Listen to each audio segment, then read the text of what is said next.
للہ رب العالمین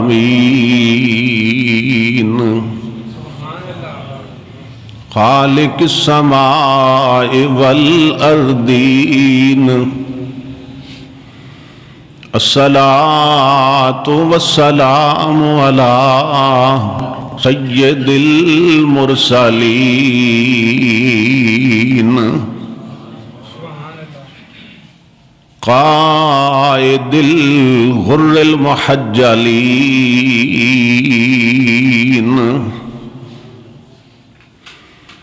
جد الحسن والحسین مولانا و مولا الثقلین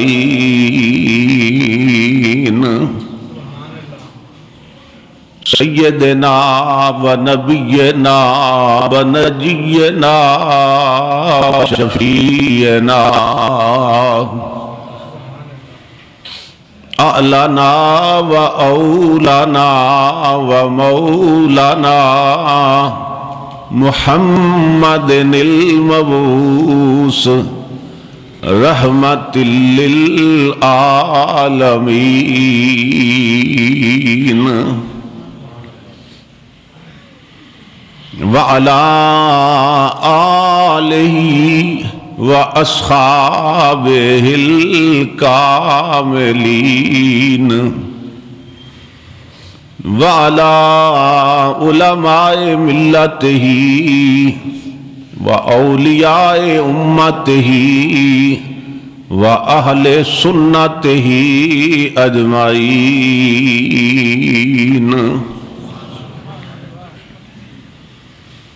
اما بعد فاعوذ باللہ من الشیطان الرجیم بسم اللہ الرحمن الرحیم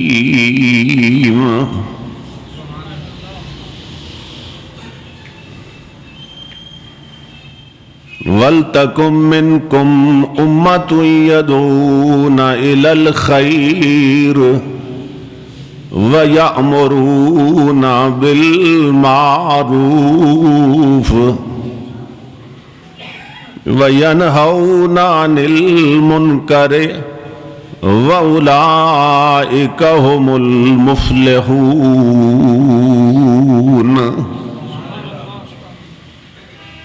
صدق اللہ مولانا العظیم وبلغنا رسولہ النبی الکریم الامین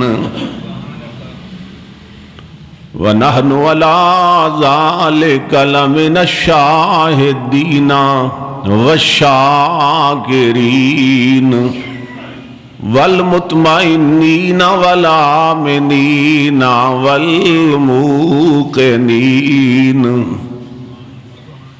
قد قال اللہ تبارک و تعالی فی شان حبیبہ محمد صلی اللہ علیہ وسلم مخبرا و آمرا ان اللہ و ملائکتہ یصلون علی النبی یا ایہا الذین آمنوا صلو علیہ وسلموا تسلیما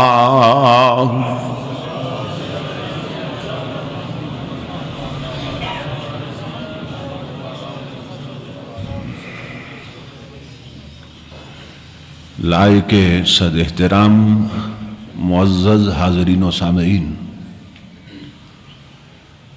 میں نے آپ حضرات کی خدمت میں قرآن حکیم کے جو الفاظ تلاوت کرنے کا شرف حاصل کیا ہے، ان میں اللہ رب العزت نے ہماری یعنی حضور کی امت کی ایک بہت اہم ذمہ داری کو بیان کیا ہے، اور وہ یہ ہے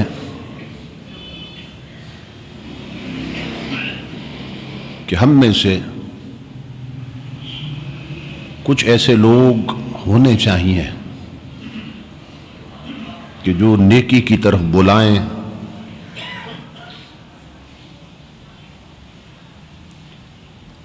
نیکی کا حکم دیں، برائی سے روکیں، یعنی تبلیغ دین کریں۔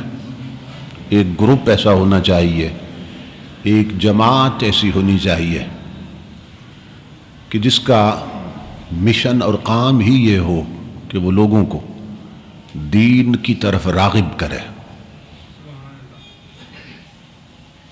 خیر اور بھلائی کی طرف بلائے، نیکی کا حکم دے اور برائی سے روکے۔ اور آگے اللہ رب العزت نے ان لوگوں کی عظمت بیان کی جو یہ کام کریں، فرمایا وَأُولَٰئِكَ هُمُ الْمُفْلِحُونَ، یہی لوگ ہیں جو دونوں جہانوں میں کامیابی پانے والے۔ وَلْتَكُن مِّنكُمْ أُمَّةٌ يَدْعُونَ إِلَى الْخَيْرِ، تم میں ایک امت، ایک گروپ، ایک جماعت ایسی ہونی چاہیے کہ جو لوگوں کو بھلائی کی طرف بلائے۔ نیکی کا حکم دینا بھی بھلائی کی طرف بلانا ہے، اور برائی سے روکنا بھی بھلائی کی طرف بلانا ہے۔ ہمارے معاشرہ میں اس نہج پہ بہت کم توجہ دی جا رہی ہے اور کام ہو رہا ہے۔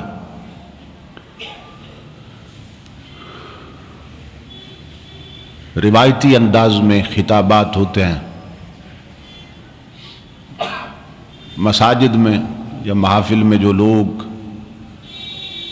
حاضری دیتے ہیں وہ بھی صرف میلاد تک، معراج تک اور واقعہ کربلا تک اور اولیاء کی کرامات تک محدود گفتگو سنتے ہیں، جس میں مسائل اور تعلیمات بیان نہیں کی جاتی ہیں، جس کی وجہ سے لوگ علم شریعت سے محروم ہیں۔ وضو کرنے کا طریقہ معلوم نہیں، بنیادی ضروری مسائل کا علم نہیں، اور زندگیاں بیت گئیں نماز پڑھتے ہوئے، کاروبار کرتے ہوئے، زکوٰۃ دیتے ہوئے۔ یہ ان کا حال بتا رہا ہوں جو یہ کام کرتے ہیں، وہ بھی پورے مسائل نہیں جانتے، جو وضو کرتے ہیں اس کے آداب اور تقاضے نہیں جانتے، اور جو نہیں کرتے ان کی تو میجارٹی اور اکثریت۔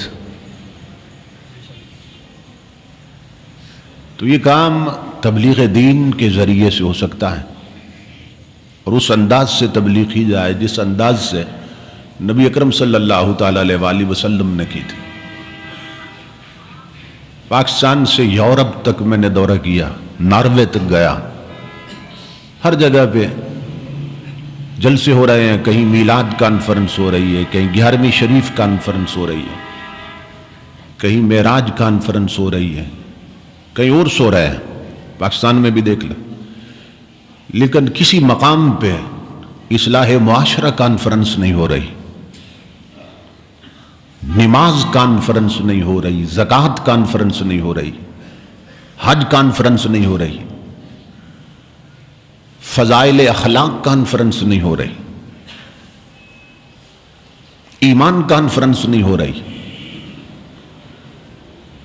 ان عنوانات میں بھی کانفرنسز کی ضرورت ہے تاکہ لوگ نماز کے مسائل سیکھیں، حج کے مسائل سیکھیں، قربانی کے مسائل سیکھیں، ایک مسلمان کو کیسے زندگی گزارنی چاہیے، یہ سارے مسائل اور احکام سیکھیں۔ یہ یاد رکھیے کہ جس کام کی تبلیغ نہیں ہوتی، عوام میں اس کام کا کبھی ذوق پیدا نہیں ہوتا۔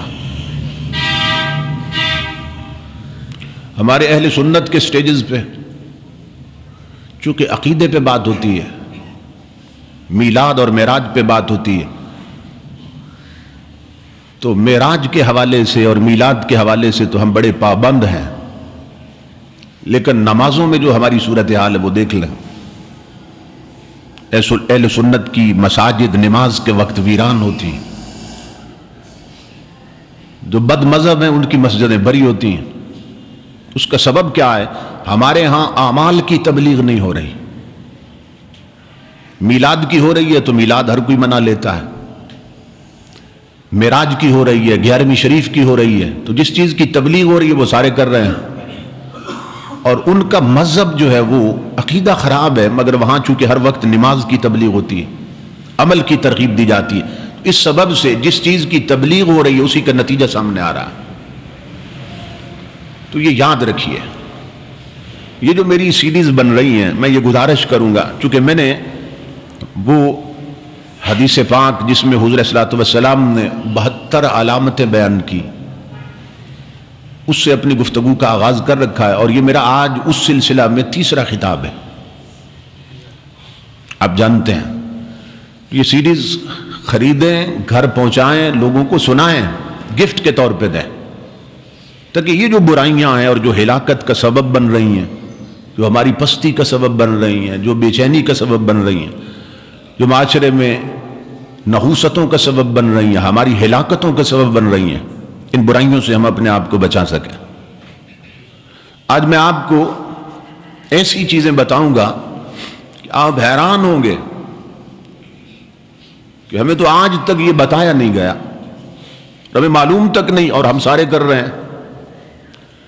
اس کا سبب یہ ہے احساس نہیں رہا، ہمارے انداز بدل گئے تبلیغ دین کرنے کے جو حضور نے عطا کیے تھے۔ میں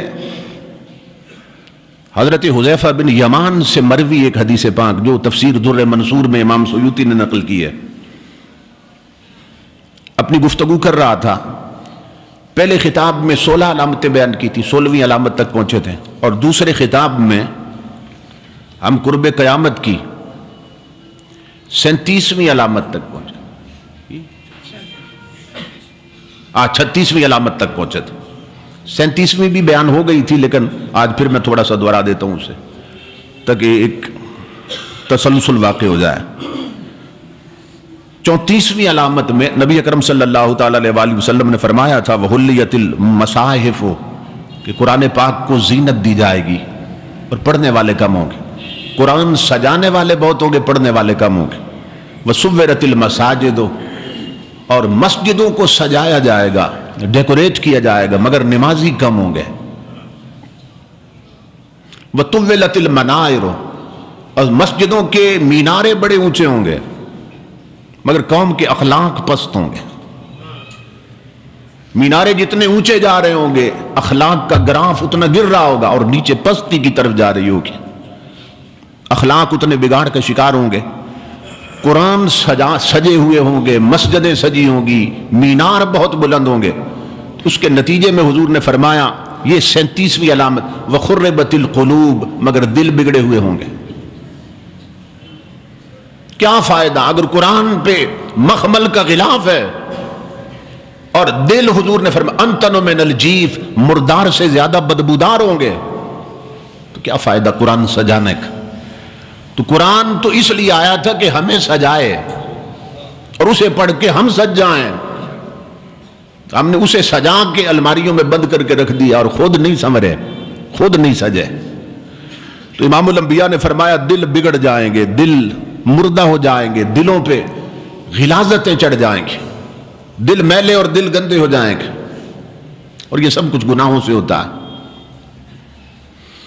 ایک حدیث میں حضور نے فرمایا ان هذه القلوب تصدع كما يصدع الحديد اذا اصابه الماء، فرمایا میرے غلاموں ان دلوں پہ بھی زنگ چڑھتا ہے، دلوں پر بھی میل چڑھتی ہے، دل بھی کالے ہوتے ہیں۔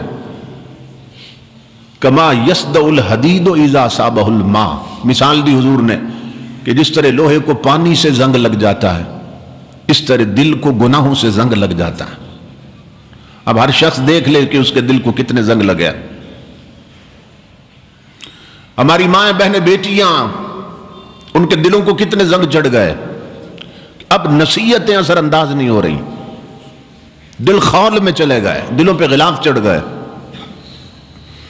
تو صحابہ کرام نے حضور سے پوچھا وما جلاؤہا یا رسول اللہ، یا رسول اللہ صلی اللہ علیہ وسلم لوہے کو زنگ لگ جائے، برتن کو زنگ لگ جائے، اسے ہم مانج لیتے ہیں، چمک جاتا ہے، لیکن آقا آپ فرماتے ہیں دلوں کو بھی زنگ لگتا ہے۔ تو پریشانی یہ ہے کہ دلوں تک ہاتھ نہیں جاتے، دل کیسے مانجے جائیں؟ برتن کو زنگ لگا تو مانج لیا کہ ہاتھ پہنچتا ہے، دل کو زنگ لگا آقا کیسے چمکائیں گے؟ فرمایا دو نسخے دیتا ہوں، یہ دو نسخے ہیں دل چمک اٹھیں گے۔ آقا وہ کیا؟ فرمایا کثرت ذکر الموت و تلاوت القرآن، جہاں بیٹھو موت کا ذکر کرتے رہنا، گھروں میں، بیٹیوں کے سامنے، بیویوں کے سامنے، اولاد کے سامنے، دوستوں کے سامنے، ہر مجلس میں موت کا ذکر کرتے رہنا اور تلاوت قرآن کثرت سے کرتے رہنا۔ دو نسخے دیے حضور نے دل دھونے کے، تو وہ بتا دیا قرآن کی یہ قوت ہے اور موت کے ذکر کی یہ قوت کہ جس جگہ پہ ہاتھ نہیں پہنچتے وہاں مصطفیٰ کا قرآن پہنچ جاتا ہے، جس جگہ کو ہاتھ نہ مانج سکے اس جگہ کو قرآن مانج دیتا ہے، قرآن صفائی کر دیتا ہے۔ کہ تلاوت قرآن کثرت سے کرنا، مگر ہم نے قرآن سجا کے الماریوں میں بند کر کے رکھ دیا۔ اب یہ دو نسخے تھے، ایک تو موت کو یاد نہیں کرتے، موت کو یاد نہیں کرتے، اور دوسرا یہ ہے کہ تلاوت قرآن نہیں کرتے۔ ہم تو جنازے کے پیچھے چلتے ہیں تب بھی دنیاوی باتیں ہو رہی ہوتی ہیں، جنازوں کے پیچھے، اور یہی سبب ہے کہ بعض علماء نے اس طریقے کو جاری کیا کہ کلمے کا ورد کرتے جائیں سارے جنازے کے ساتھ۔ یہ فرض و واجب نہیں ہے، سنت بھی نہیں ہے، مستحب عمل ہے کہ دیکھا کہ جنازے کے پیچھے بھی لوگ سیاست کی باتیں کرتے ہیں، دنیا کی باتیں کرتے ہیں، کاروبار کی باتیں کرتے ہیں، جنازہ دیکھ کر بھی سبق حاصل نہیں ہوا۔ تو پھر انہوں نے کہا کہ بہتر یہ ہے کہ پھر کلمے کا ورد کرتے جاؤ، سارے کلمہ شریف پڑھتے جاؤ، کم از کم اللہ کا نام تو جپتے جاؤ گے نا، تو یہ جو فضول گفتگو ہو رہی ہے کم از کم اس سے تو بچ جاؤ گے۔ اس لیے یہ طریقہ جاری کیا گیا۔ یہ فرض و واجب اور سنت نہیں ہے، کر لو تو ثواب ہے، نہ کرو تو گناہ نہیں، لیکن کر لو تو اس میں یہ فائدہ ضرور، کیونکہ موت کا دھیان نہیں رہتا، موت کی فکر نہیں رہتی۔ مجھے ایک دوست نے بتایا کہ میرے بچوں نے مجھے کہا کہ ہمارے گھر کے سامنے ان کا والد فوت ہوا ہے، ان کا باپ فوت ہوا ہے، اب چونکہ وہ دکھی ہیں، گھر اجڑ گیا، سائیں سر سے نکل گیا، عورت بیوہ ہو گئی، تو بہتر یہ ہے کہ ہمارے گھر میں اب 2 ہفتے تک ٹی وی نہ چلایا جائے، کہ یہ شرم کی بات ہے ہمارے لیے، ان کے گھر میں دکھ ہے اور ہم ٹی وی سنیں اور گانے سنیں۔ بچوں نے یہ کہا تو پھر ہم نے یہ مشورہ کیا کہ ہم 40ویں تک نہیں چلائیں گے، کیونکہ پڑوسیوں کے بھی کچھ آداب اور حقوق ہوتے ہیں۔ تو بیٹا یہ تو بہت خوبصورت بات کی آپ نے، 2 ہفتے کیا، ہم 40ویں تک ٹی وی نہیں چلائیں گے۔ یہ پڑوسیوں کو احساس تھا کہ ان کا باپ مر گیا، بچے یتیم ہو گئے، تو وہ کہتے ہیں حیرت کی بات یہ ہے کہ جن کا مرا تھا ان کے گھر 4تھے دن ٹی وی کی آواز آ رہی تھی،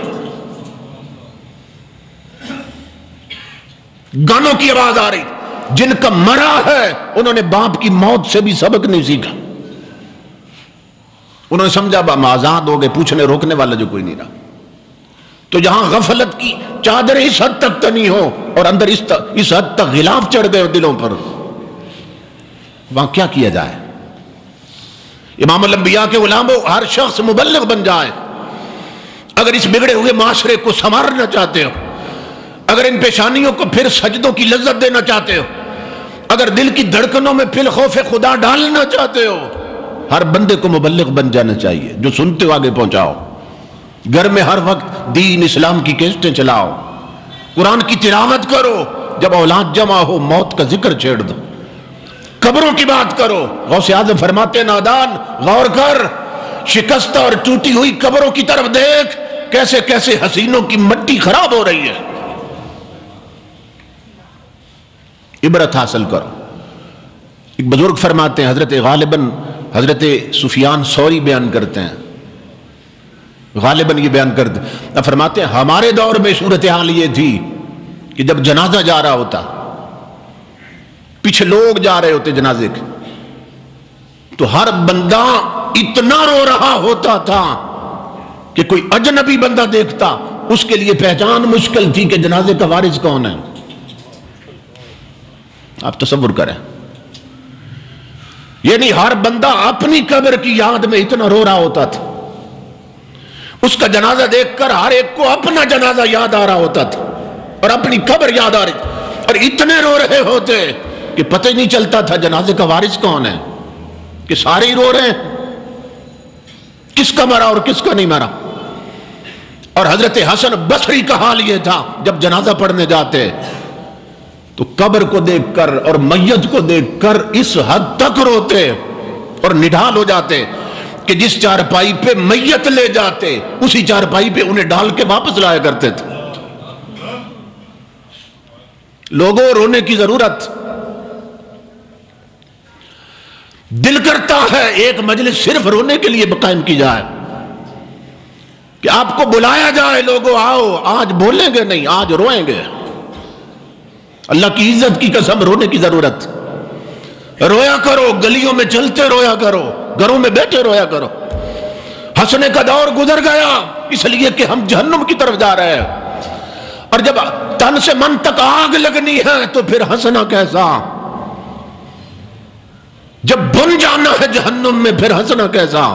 ہم سب جہنم کی جگہ پہ چل رہے ہیں اور کوئی نہیں جو ہاتھ پکڑ کے لائے واپس۔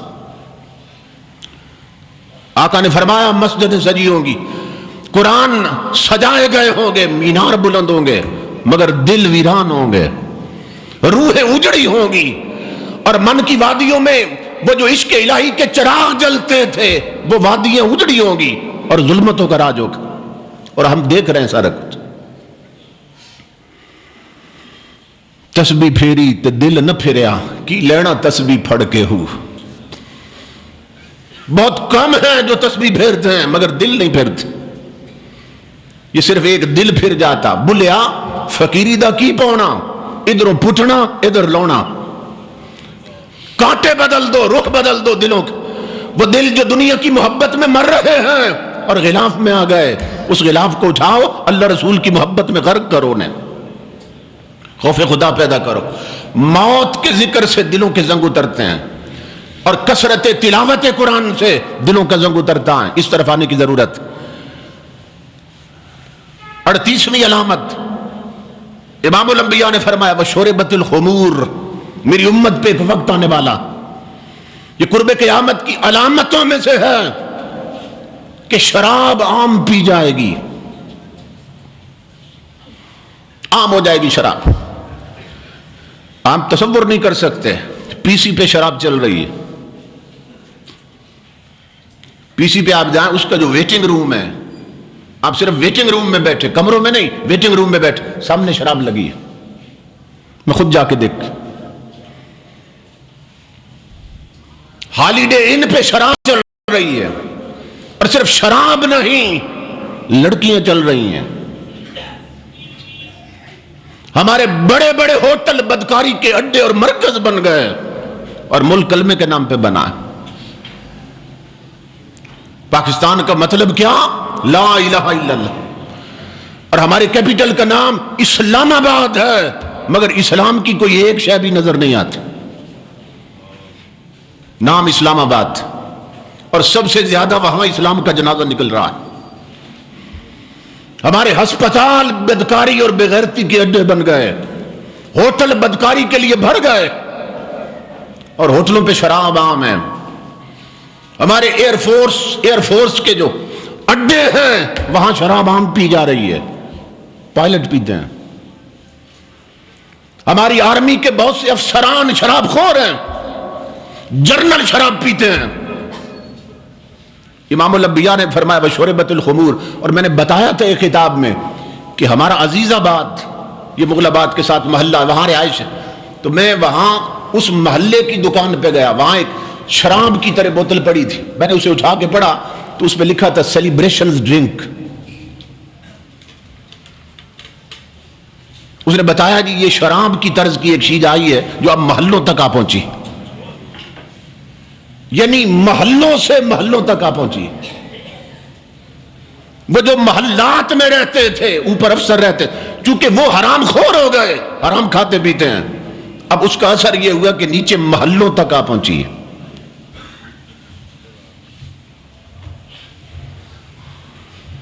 تو امام الانبیاء نے خبر دی، حضور نے فرمایا کہ ایک وقت آئے گا میری امت میں شراب، اب جس کو شریعت واضح حرام قرار دے رہی ہے وہ عام پی جائے گی۔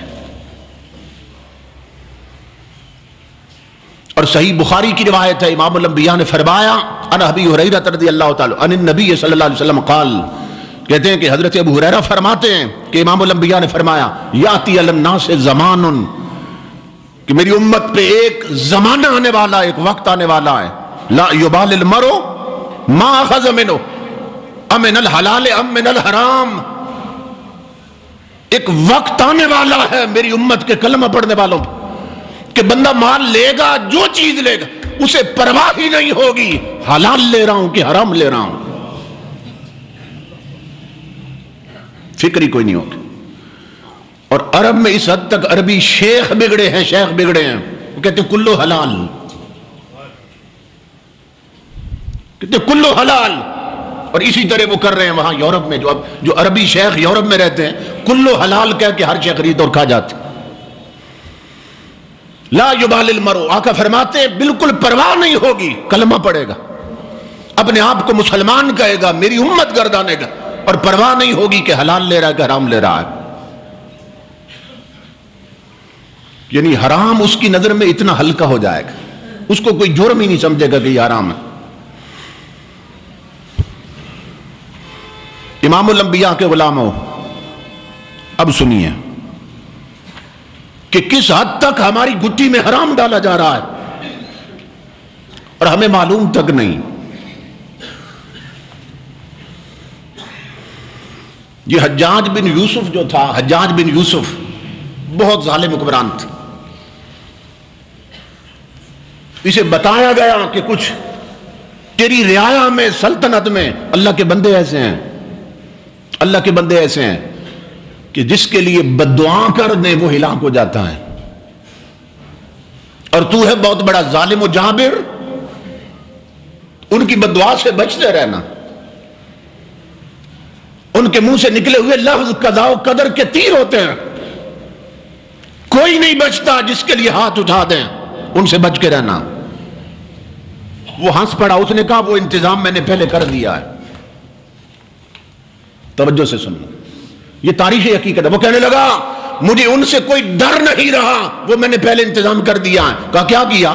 کہا انہیں سب کو میں نے اپنی کوٹھی پہ بلا کر اپنے گھر کا رزق کھلا دیا ہے۔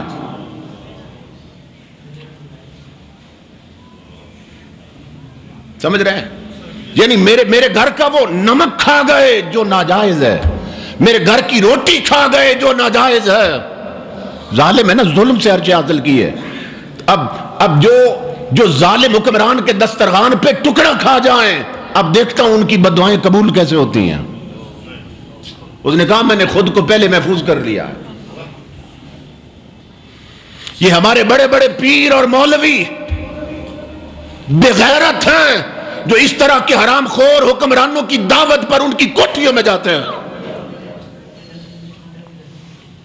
اللہ کی عزت کی قسم انہیں حلال و حرام کی کوئی تمیز نہیں ہے، اور یہ یقین سے ہر بندہ جانتا ہے یہ سارے اوپر حرام خور بیٹھے ہیں، ملک لوٹا انہوں نے، اور ان کی دعوتوں پر جاتے ہیں جبے کبے میں اور بڑے خوش ہوتے ہیں ہمیں صدر نے بلایا، ہمیں وزیر اعظم نے بلایا۔ اللہ والوں کا حال یہ ہے کہ وہ نہیں جاتے، وہ نہیں جاتے۔ حضرت عبداللہ ابن عمر اور خود فاروق اعظم اور حضور کے صحابہ امیر لوگ ان کی شادیوں میں نہیں جاتے تھے، صرف اس لیے، حالانکہ وہ حضور کا دور تھا، صحابہ کرام صرف اس لیے نہیں جاتے تھے کہ وہ حرام کمائی نہیں کرتے تھے، کرتے حلال کمائی تھے، مگر کچھ امیر لوگ وہ شادیوں میں اسراف کرتے تھے جو فضول خرچی کے زمرے میں آتا ہے، تو وہ اس لیے ڈرتے تھے کہیں وہ فضول خرچی والا مال ہم کھا کے ہم بھی نہ برباد ہو جائیں، اس لیے نہیں جاتے تھے۔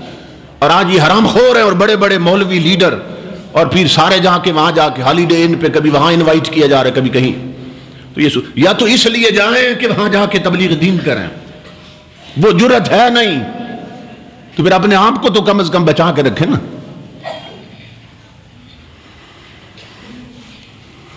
اب سنیے کہ آقا نے فرمایا کہ میری امت حرام پیے گی. صرف شراب کا ذکر نہیں، اس کے اندر اور بہت سی چیزیں، یعنی حرام کھائے پیے گی اور پرواہ نہیں کرے گی، حرام استعمال کرے گی اور پرواہ نہیں کرے گی. وہ کس طرح ہو رہا ہے؟ میرے آقا نے جو خبریں دی وہ آج پوری ہو رہی ہیں. ہماری اکثر دوائیاں ان میں الکوہل شامل ہے. اکثر دوائیاں جو یورپ سے آ رہی، جو ہمارے پاکستان میں کمپنیاں بنا رہی ہیں، وہ الکوہل اس میں شامل ہوتا ہے. اور الکوہل کیا ہے؟ یہ شراب جو نشہ دیتی ہے نا، اس میں وہ جو جزو نشہ دیتا ہے اسی کو الکوہل کہتے ہیں. جزو مؤثر سب سے زیادہ جو افیکٹو ہے اس کو الکوہل کہتے ہیں، اور اکثر دوائیوں میں وہ ملایا گیا ہے. اور بعض گولیوں میں بھی ملایا جاتا ہے وہ شراب.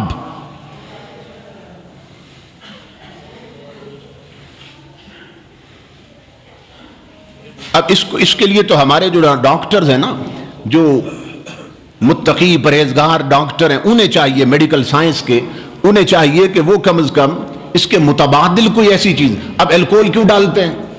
اس لیے ڈالتے ہیں کہ اس کی وجہ سے میڈیسن جو ہیں، دوائیاں، انہیں پریزرو کیا جاتا ہے کہ وہ کافی عرصہ چلتی ہیں، خراب نہیں ہوتی. ان کا یہ ہے. اب ہمارے جو ڈاکٹرز ہیں، جو حضور کے غلام ہیں، وہ اگر چاہیں تو اس کے متبادل کوئی اور شے بنا سکتے ہیں، اور وہ چیز موجود ہے. سوڈیم بینزوئیٹ حرام بھی نہیں، وہ چیز موجود ہے جس سے دوائیاں پریزرو کی جا سکتی ہیں، مگر چونکہ دینی غیرت نہیں رہی اس لیے ہر کوئی اسی پہ چل رہا ہے جو یورپ سے آ رہا ہے. تو یہ ان کی ذمہ داری ہے. اسی طرح امام الانبیاء کے غلاموں، اب آپ کہیں گے کہ میں اپنی طرف سے بات کر رہا ہوں، نہیں. سنیے، روزنامہ نوائے وقت لاہور ہمارا مشہور اخبار ہے، 22 اپریل 1988 میں، 22 اپریل 1988 کا نوائے وقت اٹھا کے دیکھیے اگر محفوظ ہو کسی کے بعد. اس کے صفحہ 8 کالم نمبر 434 پر، جو کالم نمبر ہے، صفحہ نمبر 8 ہے اخبار کا. اسی طرح ماہنامہ ترجمان القرآن 1988 اور اردو ڈائجسٹ 1988 کا، اس میں ایک خبر شائع ہوئی ہے جو میں ساری پڑھ کے سنا دیتا ہوں آپ کو.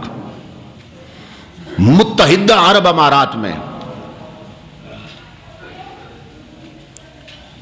متحدہ عرب امارات کی حکومت نے پروفیسر احمد صقر، بیروت کے ایک پروفیسر ہیں، کا ایک مقالہ شائع کیا ہے، جو تحقیقی بات کی. انہوں نے تحقیق کے بعد مقالہ لکھا جس میں بڑی تحقیق کے بعد یورپ اور امریکہ کی ان چیزوں کی فہرست دی گئی ہے کہ جن میں خنزیر کے جسم کا کوئی نہ کوئی جز شامل ضرور ہوتا ہے.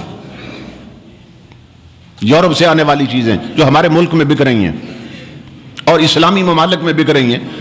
تو یہ پروفیسر احمد صقر بیروت کے ہیں، انہوں نے ایک ریسرچ اور تحقیق کر کے مقالہ لکھا ہے. اس میں وہ کہہ رہے ہیں کہ یورپ اور امریکہ کی ان چیزوں کی فہرست جن میں خنزیر کے جسم کا کوئی نہ کوئی جز ضرور شامل ہوتا ہے، ان اشیاء میں صابن اور کریم کے علاوہ کھانے کی چیزیں، مثلا چاکلیٹ، بسکٹ، پنیر، ڈبل روٹی اور مشروبات شامل ہیں، ڈرنک شامل ہیں. مسلمانوں کا دینی فریضہ ہے کہ وہ اس سلسلہ میں حسب ذیل الفاظ خاص طور پر نوٹ کریں. اب آگے میں الفاظ بتاتا ہوں آپ کو،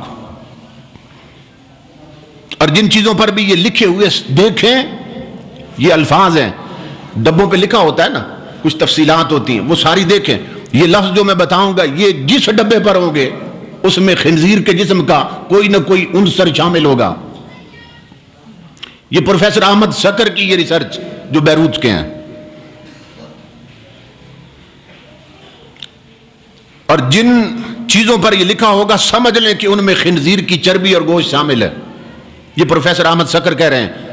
اور یہ چیزیں حرام ہیں. جس دکاندار کے پاس دیکھیں اس کی ایمانی حس سے اپیل کریں، یعنی ایمانی غیرت سے اپیل کریں. اور بتائیں کہ یہ چیزیں ہمارے دین میں حرام ہیں، ان کا فروخت کرنا بھی حرام ہے۔ یہ 1988 میں جو نوائے وقت اخبار ہے اس کی ساری ورڈنگ میں نے آپ کو سنائی ہے۔ اب یہ جو خنزیر ہے اس کو انگلش میں کیا کہتے ہیں؟ اس کو پگ بھی کہتے ہیں۔ یہ ڈبوں پہ لکھا ہوتا ہے بعض دفعہ، یاد رکھ، پگ لکھا ہوگا اور ہاگ لکھا ہوگا، HOG ہاگ، یا سوائن لکھا ہوگا، SWINE سوائن۔ یہ جو سوائن فلو ہے نا، سوائن فلو جو آیا تھا یہ یورپ سے آیا تھا اور خنزیروں کی وجہ سے آیا تھا۔ یہ مرغیوں میں بیماری لگی تھی۔ سوائن فلو جو تھا آیا خنزیروں تھے جی، برڈ فلو جسے کہتے ہیں، ایک سوائن فلو بھی تھا نا، تو یہ خنزیروں سے بیماری پیدا ہوئی تھی۔ سوائن خنزیر کو کہتے ہیں، پگ خنزیر کو کہتے ہیں، ہاگ خنزیر کو کہتے ہیں، یہ اس کے مختلف نام ہیں۔ اب خنزیر کے گوشت کے انہوں نے مختلف نام رکھے ہیں، یہ سنیے، پورک، PORK پورک، اور سپارکل، یہ ہمارے ہاں ٹوتھ پیسٹ چل رہا ہے، ٹوتھ پیسٹ چل رہا ہے، وہ آگے بتاتا ہوں۔ ٹوتھ پیسٹ میں بھی خنزیر کی چربی شامل کرتے ہیں۔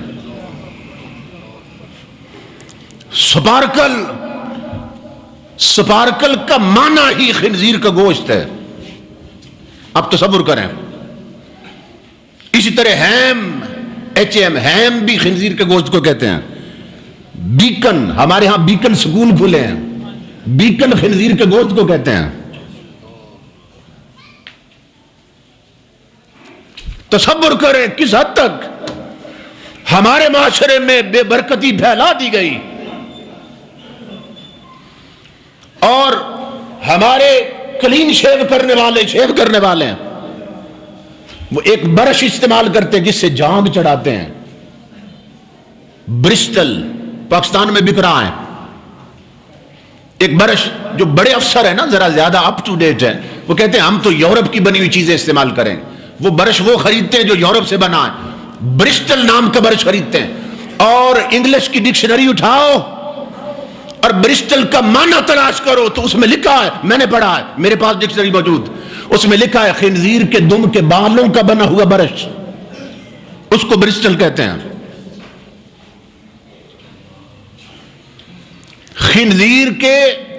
خنزیر کی دم کے بالوں کا بنا ہوا برش۔ ہمارے افسران اپنی صبح کا آغاز اس سے کرتے ہیں۔ تصور کیجئے، حرام خور نہ بنے تو کیا بنے؟ پورک، سپارکل، ہیم، بیکن اور پورکر، یہ سب خنزیر کے گوشت کے نام ہیں، یہ یاد رکھیں۔ اور لارڈ، LARD لاڈ خنزیر کی چربی کو کہتے ہیں، بعض ڈبوں پہ وہ بھی لکھی ہوتی ہے۔ اسی طرح جیلٹین اور جیلو، یہ ایک سیال ہے جس میں زیادہ تر جزو خنزیر کی کھال، ہڈیوں اور کھروں کا ہوتا ہے۔ یہ جیلٹین جو استعمال ہوتی اور جیلو، اور سب سے بڑھ کے جو استعمال ہو رہا ہے وہ آگے میں عرض کرتا ہوں، پیپسین یہ ایک دوائی ہے جس میں خنزیر کا خون شامل کیا جاتا ہے اور ہماری پیپسی میں وہ ڈالی جاتی ہے جو ہم پیپسی پیتے ہیں۔ اس کی میں آگے پھر شہادت دینے لگا ہوں۔ 15 صدیاں پہلے میرے آقا نے فرمایا وشربت الخمور، میری امت پہ وقت آنے والا ہے حرام پیے گی، حرام کھائے گی اور پرواہ کوئی نہیں ہوگی۔ ام من الحلال ام من الحرام، پرواہ نہیں ہوگی حلال لے رہا ہوں کہ حرام لے رہا ہوں، آنکھیں بند کر کے کھائیں گے۔ یہ جو میکڈونلڈز بنا ہے، میکڈونلڈز، KFC، یہ باہر کی یہودی کمپنیاں ہیں۔ تو میرے ایک دوست برمنگم سے آئے یہاں اپنی فیملی کے ساتھ، ان کے بچوں نے کہا کہ ہمیں میکڈونلڈ سے کوئی چیز لے کر دیں، میں بھی ان کے ساتھ چلا گیا۔ تو وہاں جو کام کر رہے تھے ہم نے ان سے پوچھا کہ یہ جو چکن استعمال کرتے ہو میکڈونلڈز کے برگرز میں، جو چکن استعمال کرتے ہو یہ کہاں سے آتا ہے؟ انہوں نے کہا یورپ سے آتا ہے۔ تو ہم نے کہا کہ تمہیں یقین ہے کہ اس پر تکبیر پڑی جاتی؟ یہ جو مرغوں کا گوشت یورپ سے بھیجتے ہیں، یہاں برگر میں استعمال ہوتا، میکڈونلڈز میں، تمہیں یقین ہے کہ وہ تکبیر پڑھتے ہیں؟ انہوں نے کہا جی وہ کافر ہیں، وہ تکبیر کیسے پڑھیں گے؟ یہ حرام گوشت برگروں میں شامل کیا جا رہا ہے، میکڈونلڈز پہ. اور اللہ کی عزت کی قسم وہاں دو کام کرنے والے اللہ کے نیک بندے تھے. انہوں نے بتایا جی ہم یہاں ملازمت ضرور کرتے ہیں مگر ہم نے کبھی زندگی بھر یہاں کا برگر نہیں کھایا، کوئی شے نہیں کھائی.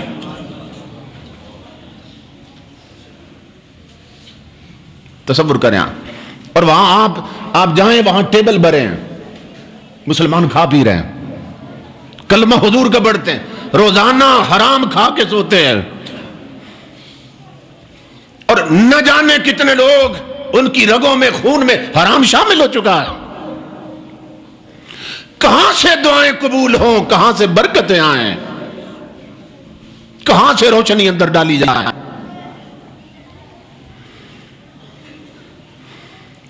یہ میں نے آپ کو 5 چیزیں بتائیں. پیپسین ایک دوا ہے جس میں خنزیر کا خون شامل ہوتا ہے. اور نمبر 6 ایل شارٹننگ اور ایلیمر شارٹننگ، یہ 2 چیزیں ہیں. یہ ایک تیل ہے جس میں عام طور پر کھانا پکایا جاتا ہے. اس میں زیادہ تر خنزیر کی چربی یا ایسے جانوروں کی چربی ہوتی ہے کہ جن کو جھچکا کر کے ان کا گوشت بنایا جاتا ہے.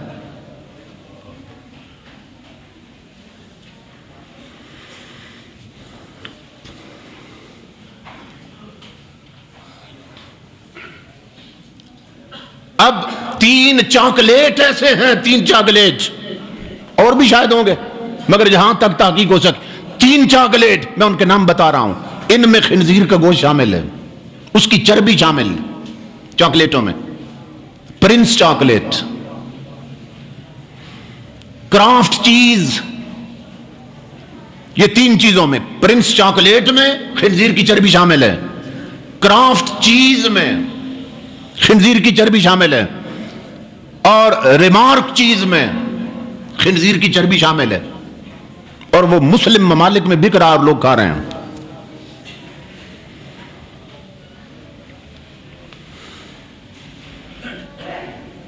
یورپ اور امریکہ میں بنے ہوئے زیادہ تر بسکٹ، پیسٹریاں اور روٹیاں خنزیر کی چربی سے تیار کی جاتی ہیں. اور ہم جا کے کہتے ہیں جی ہمیں تو باہر کا اگر کوئی بسکٹ ہے تو وہ چاہیے، یورپ کا دے دیں.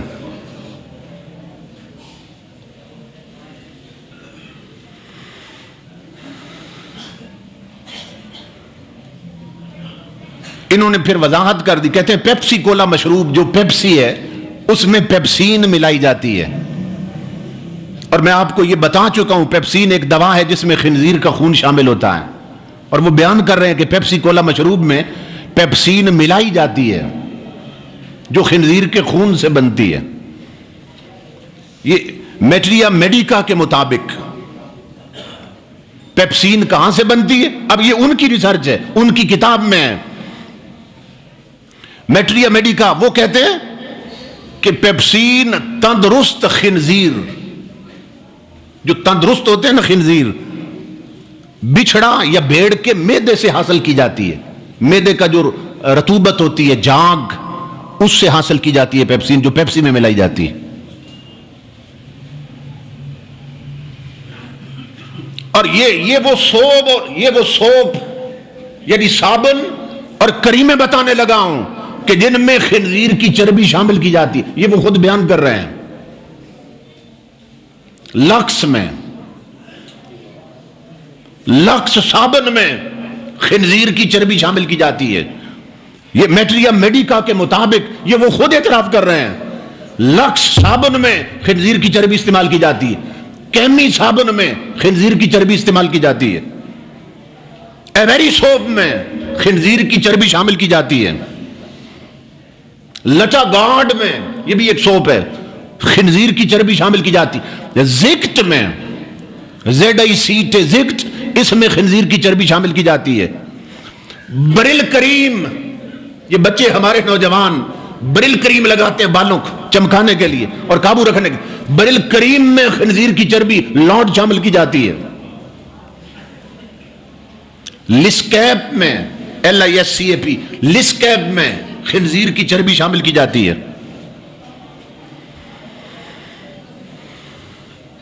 اسی طرح Colgate toothpaste, palm leaf اور بروفن فوڈ کے بنے ہوئے ٹوتھ پیسٹ بھی خنزیر کی چربی سے تیار کیے جاتے ہیں.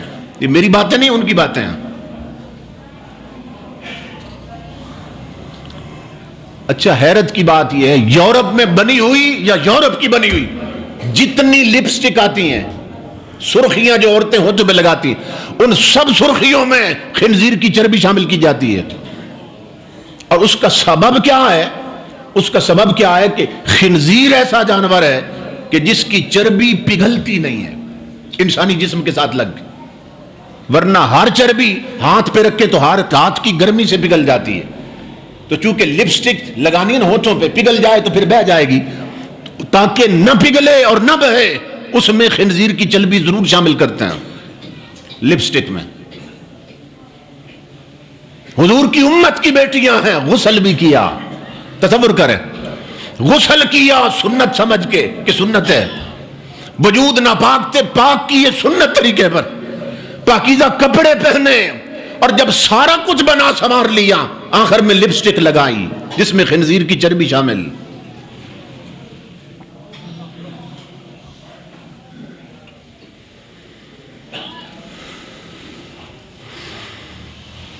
اب ان کا میں جملہ سنا رہا ہوں. سائنسی تحقیق سے یہ پتا چلا ہے کہ سوائے خنزیر کے دیگر ہر جانور کی چربی جسم انسانی میں پگھل جاتی ہے.